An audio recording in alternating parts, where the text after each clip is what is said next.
Hello guys, আসসালামু আলাইকুম, welcome back to my channel. আশা করি তোমরা সব ভালোই আছো। আলহামদুলিল্লাহ আমরাও কিন্তু অনেক ভালো আছি। বাট এই গরমের অবস্থাটা খুবই খারাপ সবার।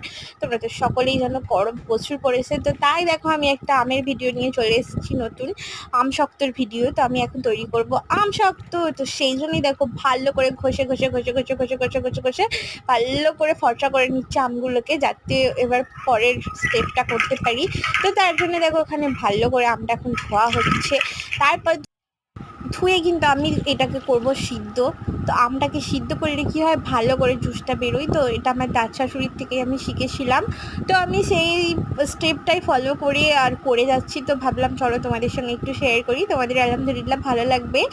আর রেজাল্টও কিন্তু দারুণ হবে আমশক্ত, বিশ্বাস করো। আমি এক্ষুনি রোদ থেকে তুলে নিয়ে এলাম আমশক্তগুলো, দারুণ হয়েছে আর খেতে জাস্ট ওয়াও।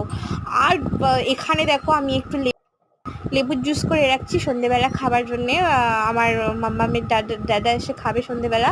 তো সেই জন্যই ভাবলাম এই গরমে চলো, ফ্রিজে আছে কোল্ড ড্রিঙ্কস বা আমের জুস, বাট তবুও ভাবলাম চলো লেবু রয়েছে যখন, লেবুর একটু জুস করি, বেশ ভালো লাগবে। সেটাও দারুণ বেরোচ্ছে।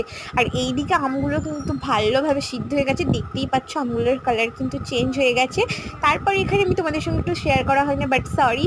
তো আমের জুসটাকে আমি ভালো করে বের করে নিয়েছি, করে কিন্তু এবার জাল করছি। এখন কিন্তু তোমরা দেখতে পাচ্ছ প্রচুর পাতলা হয়ে আছে জুসটা। এবার এটাকেই আমি ফোটাতে থাকবো, নাড়তে থাকবো নাড়তে থাকবো, যতক্ষণ না এটা ঘন গাঢ়তে পরিণত হয়ে যাচ্ছে। তো ততক্ষণ কিন্তু তোমরাও এটাকে গাঢ়ভাবে করার জন্য নাড়তেই থাকবে নাড়তেই থাকবে, ততক্ষণ রান্না করবে যতক্ষণ দেখবে এর কালারটা না চেঞ্জ হয়ে যাচ্ছে, একটা আলাদা স্মেল না যতক্ষণ। আর এর মধ্যে হ্যাঁ দিয়েছি আমি পরিমাণ মতো একটু চিনি দিয়েছি আর একটু নুন দিয়েছি। তো এইখানে দেখো আমি কিন্তু নাড়তে নাড়তে হতে হতে হতে হতে হতে হতে কালারটা এরকম হয়ে গেছে। আর সেন্টটাও বিশ্বাস করে দারুণ বেরোচ্ছে, জাস্ট ওয়াও। তো এই ছিল আমশক্তর রেসিপি। আর একটা বাসনে আমি তেল মাখিয়ে তো তাতেই